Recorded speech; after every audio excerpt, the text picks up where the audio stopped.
Okay, I'm shooting using the Full HD, which is the 180p 60 frames per second.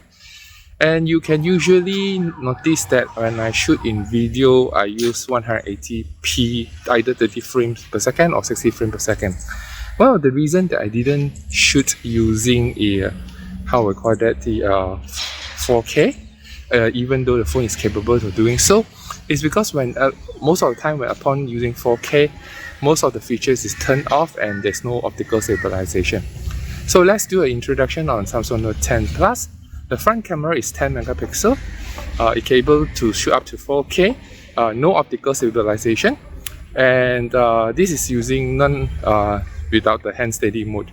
So if I walk a little bit, you can see the the video is a bit shaky, but I am very impressed. Maybe when I look at the screen here right now, it's due to the dynamic AMOLED, so it looks very nice on my face and the video. But I'm not too sure when during processing how good is the quality and the sound. So cloudy, so I just do a panning on my back, the tree, the grass. Okay, and I just pan up a bit to look at the clouds, see the background. So overall, once again, I would say that the dynamic AMOLED screen is really giving a nice impact on the video and photo quality.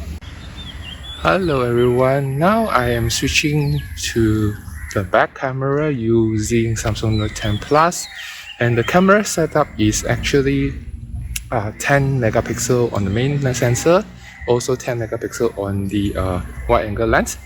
Now I'm shooting basically on wide angle lens because I turned on the anti-shake mode, okay, and also shooting with the 180p 60 frames per second.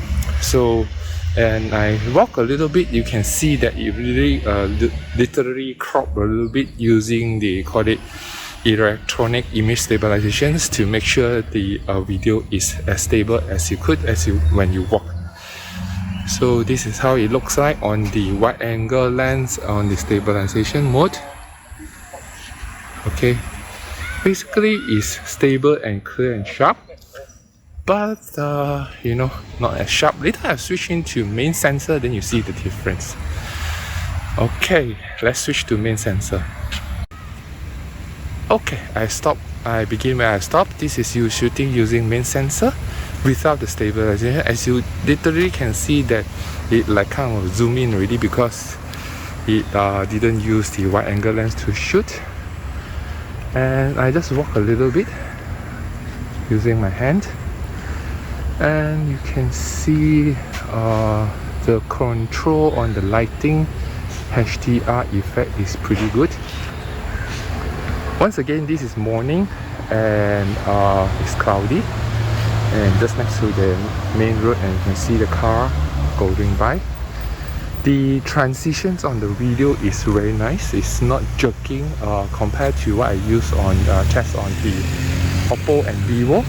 When even though the image is super clear, yeah, more crispy, sharp and clear, but when they do a panning and focusing, you have a jerking effect, like, you know, they try to zoom in and focusing like that.